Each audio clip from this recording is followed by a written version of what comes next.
Vor ungefähr einem Jahr habe ich meine Fuji X-T4 gegen eine Fuji X-T5 getauscht. Und heute, knapp 10.000 Aufnahmen später, möchte ich so ein kleines Recap zur Fujifilm X-T5 machen. Die X-T5 hat aber mittlerweile nicht nur die X-T4 ersetzt, sondern auch meine Sony A7 III, was aber eher mit Größe und Gewicht, Kosten für Objektive und natürlich den Farben zu tun hat.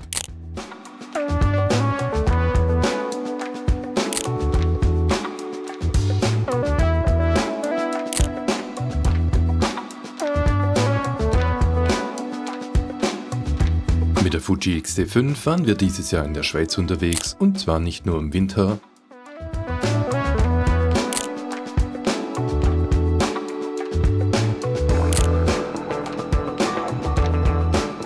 sondern auch im Sommer. Hey, hörst du mich? Da ist der Frick, Talstation. Bist es du, Lisi?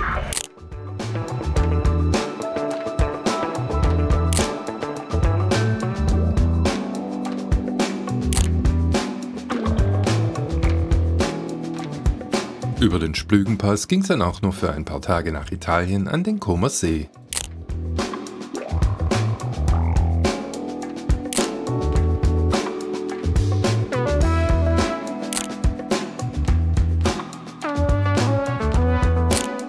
Ihr kennt das ja, Happy Wife, Happy Life.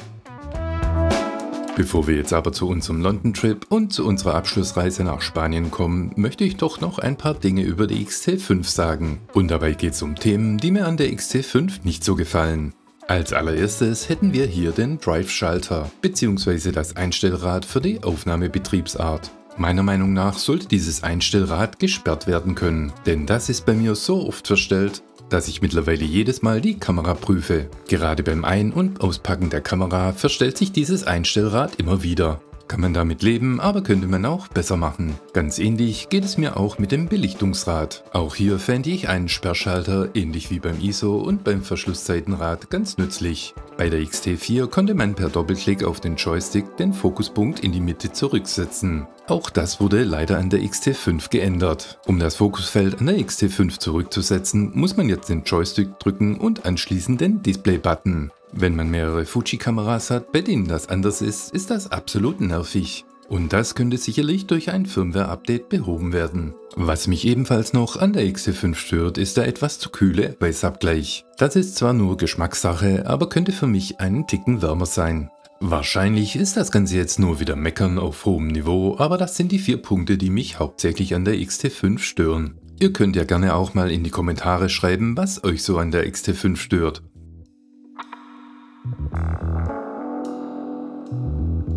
Trotz dieser 4 Punkte überwiegen natürlich die Vorteile der X-T5 für mich. Die Kamera ist wieder kleiner, leichter und somit kompakter und somit auch wieder eine richtige XT-Kamera. Die Performance im Vergleich zur X-T4 hat sich deutlich verbessert.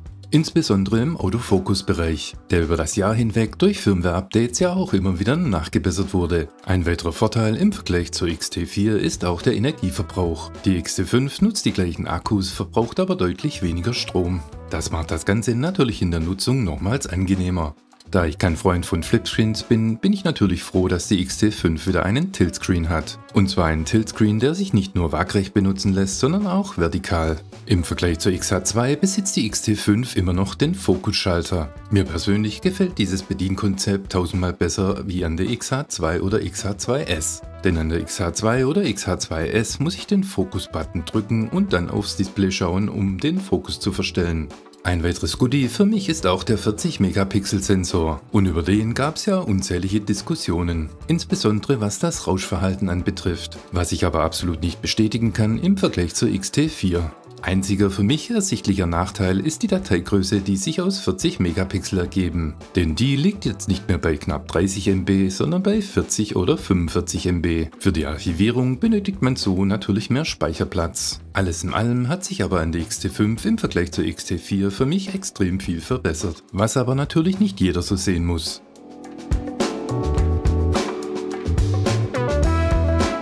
Absolutes Highlight mit der X-T5 war dieses Jahr unser London-Trip.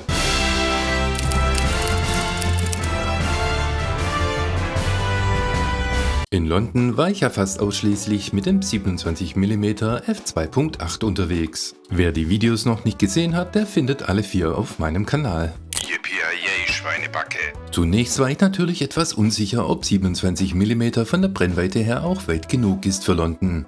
Aber im Nachhinein hat es für mich dann echt gut gepasst. Und mit den umgerechnet 41mm im Kleinbildformat war das natürlich auch eine ganz neue Erfahrung von der Brennweite her.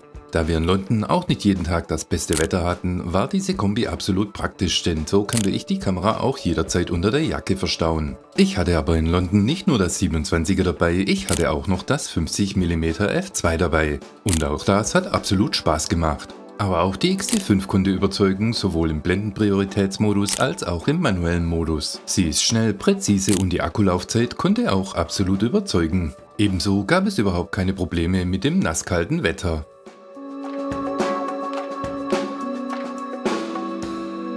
Während des ganzen Jahres über waren wir auch mehrmals am Bodensee unterwegs, wie man bei uns so schön sagt, dem Schwäbischen Meer.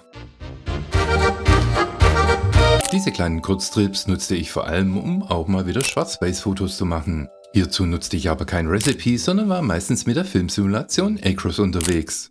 Oder heißt es Acros? Egal. In jedem Fall aber sind diese Filmsimulationen auch ein Grund, warum die Fuji so viel Spaß macht. Und auf der X-T5 befinden sich mittlerweile 19 davon.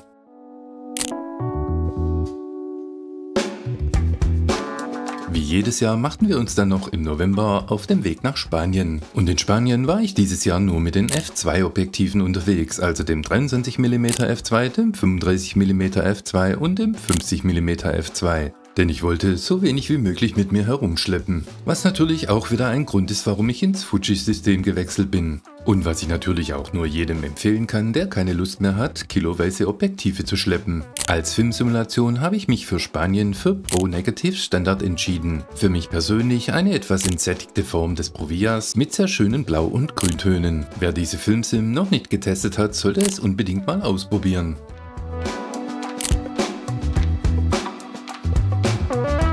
Wie man also sieht, war die X-T5 das ganze Jahr über überall dabei. Und ich habe sie ausgiebig mit allen möglichen Objektiven, die mir in die Finger gekommen sind, getestet. Natürlich noch nicht alle, denn da sind noch einige auf meiner Wunschliste. Was mich aber an der X-T5 absolut begeistert, ist das Bedienkonzept mit den Einstellrädern für ISO und Verschlusszeit. In Kombination mit einem Objektiv mit Blendenring macht das Ganze absolut Laune. Dieses Bedienkonzept würde ich auch jedem Anfänger oder Einsteiger empfehlen. Was mich ebenfalls absolut begeistert, sind natürlich die Farben.